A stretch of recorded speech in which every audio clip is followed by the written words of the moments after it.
Hello everybody, my name is Pravus, and welcome back to more Plague Inc. Evolved Custom Scenarios. Alright, we're going to try out a scenario that's actually fairly well subscribed, but apparently has gone by unnoticed by me, called Reptilianization. Reptilianization, frickin' how do you spell this? Oh, frickin' heck, I actually got it right. Okay, what do you know? There's two of them by Jack the Epic versus Jack_the_Epic. Seems to me that this one might be a bit of a ripoff, I have no idea. Infected with an ancient pathogen that wiped out advanced life once before, and as a result created the dinosaurs. It has become active once again when you're on a dig, and an archaeologist unknowingly got infected. It has been years since I have touched this. Feel free to remake this mod if you so desire. Okay, so it's years old and I've missed it? How is this even possible? We have a parasite called Reptilium. I do not get to decide on my special genetic upgrades. Discovery. Having been awakened for the first time in millions of years, or just awaked for the first time in millions of years, you infect the first creature that comes in contact with you, initially binding that species' DNA to yourself. After the creature leaves your prison, you can feel the life force of billions of the species you have infected. But you also sense, misspelled, that of the other species. You also sense that of other species. Now you must spread. Yes, master, I shall spread. It is an Egyptian reptilian thing. You know, if there were, like, lots of Egyptian hieroglyphics on reptile people, I feel like that would be a little bit more appropriate. There are some, you know, with the heads of crocodiles and stuff, so maybe that's related. Yeah, it's historically based. That's cool. Insemination. Ew. Intimate contact. All right, so it's basically an STD. Then we have, in symptoms, discomfort. Infected feel mild discomfort in the abdomen and the waist area. Level 2 is mild pain in the limbs. Fairly severe for what you get. Down here we have symbiosis to reduce severity, which is a key factor of the parasite. We have our drug, cold, and heat resistance, and DNA reconfiguration. Parasite begins to change the host DNA to meet its needs on a microscopic level. We'll pick that up. It did not lead to new transmissions, what I was hoping for. Let's go for another level of it. Nope, that didn't happen either. But we do have a new symptom, and it is called initial mutation. Changes reproductive organs to that of a reptilian-like species. I will be honest, I have never considered what reptilian reproductive organs would be like and how that might differ from humans. Would be horrifying. I will say we seem to be spreading unbelievably quickly. Like, so far this is looking to be a very, very fast scenario, which is maybe a good thing, maybe not. Eggs? Yeah, I'll go ahead and pick up some eggs, I suppose. So mutated individuals lay eggs white instead of giving birth to a child. Absolutely horrifying. Though when you think about it, humans have eggs. We just keep them on the inside. You know? That's how it works. It's kind of freaky, actually, when you think about it. Bodily fluids. As a result of DNA reconfiguration, infection can now be spread by bodily fluids. It doesn't appear to actually do anything, but okay. Not like this scenario needs extra infectivity at this point. It already seems to be going extremely fast. Let's go for some water, just so we can get onto boats a little bit more aggressively.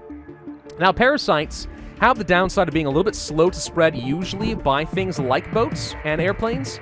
But they have the advantage of being able to go unnoticed with the symbiosis and reducing severity. That said, the way I play the parasite, I very rarely have to go for symbiosis because, I mean, severity can work to your advantage if you play it right, right? Right.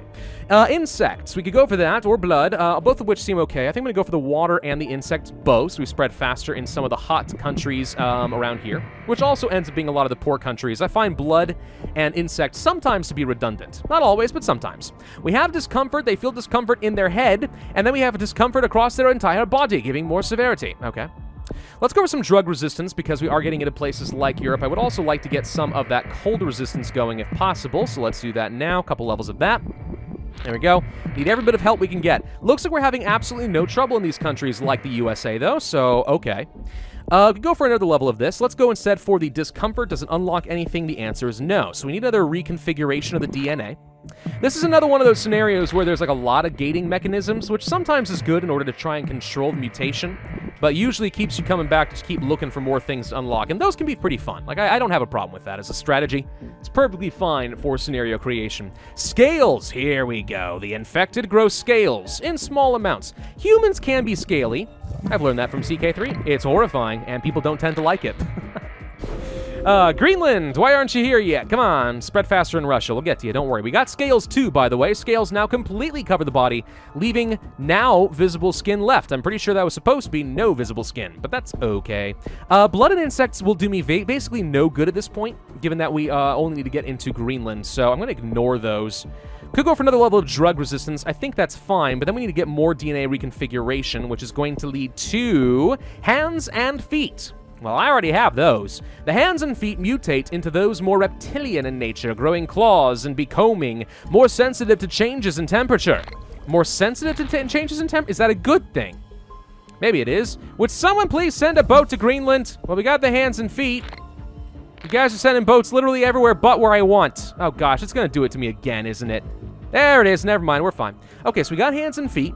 Now we need to go for more DNA conversions, and that's the last one, which is going to lead to tails. Infected grow reptilian tails over several days. Gross.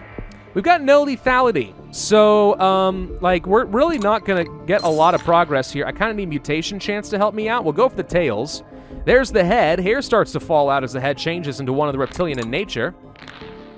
We're getting a pretty good amount of DNA out of orange bubbles. I feel like maybe that is the extra genetic perk that we got that we couldn't choose. Maybe they chose that for me. We got head. That leads to the mind. The mind of the infected starts to change to have thoughts of reproducing and spreading their DNA far and wide. You know, debatably, we already do that, just kind of on a subconscious level. But all right, let's go over some blood because I do think the extra mutation chance actually is helpful. For some reason, nothing happening down here in eggs. So what is this? Egg mutations. Eggs laid by the infected can be mutated and release something other than more mutated when hatched. Other than more mutated when I don't know what that means, but all right. 16 DNA is what I would need to get some of those. At this point, I think it might be a little bit too late, but maybe not. What I'm really looking for is any form of mutation chance. Mutation chance to get me stuff like the mind a little bit faster. There's the mind right there. That's going to lead to converted. All of the infected now think like the creature they have become and accept their fate. On this day, period. A new species rules the world. No period. I mean, just little things like that are just so easy to mock. I'm sorry, I just have to do it. Meat eggs. Gross. Red eggs emit an odor similar to that of rotting meat and causes scavenger animals to eat them. How does that benefit me exactly, unless just them, like, ingesting the material is going to lead to them being infected? I don't know. Active laying. Female infective eggs search for new hosts to lay their eggs in. To lay their eggs in. Are we talking like bugs laying eggs in the skin of something else? It's gross. Hatching. Reveal a person of equal mutation of the person who laid them. Okay.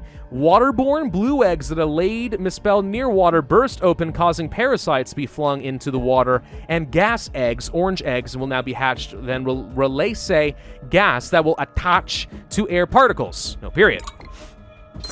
Okay, a bit of improvement to be had there in some of the descriptions, not gonna lie. This scenario is appearing to go extremely slowly. There's converted, so we should win now, right? New world. Boom. Okay. No humans remain on the planet as reptile-like creatures now roam the Earth. The pacing of this scenario is a little weird, right? Not just me. Like, you spread unbelievably fast despite the fact that you have very low infectivity. That feels a little unbalanced. And then you reach a point where you've infected everything, but because there's no lethality, you can't get more gas, so you literally have to just sit back and wait on mutation. And the cure never really became a threat at any point. So it really is just a weirdly paced scenario that goes too fast, and then there's just too much waiting. Weird. Anyway, 264 days does not match up with the 265 I'm seeing down here, but that seems to be a common issue. 19% cure progress is practically nothing, considering 95,994 points and 3 stars. I don't know if this is a great scenario. The theme could be fine, but I feel like the theme of, like, getting people converted into dinosaurs is somewhat not fleshed out as much as it should be. There's a weird obsession with eggs that aren't really clear what they do. They didn't give you any extra stats. So I really have no idea what it means that scavengers eat them. Does that just give me extra transmission somewhere else? I don't know. It's a little bit vague to me there. The dinosaur transformation is okay, but again, with the pacing being what it is, it doesn't feel like you're making very steady progress. And then, yeah, there's just like grammatical errors and stuff like that. I would say that it's okay, but this strikes me as kind of like a 3 or 4 star scenario, not the 5 that it's getting. That surprises me.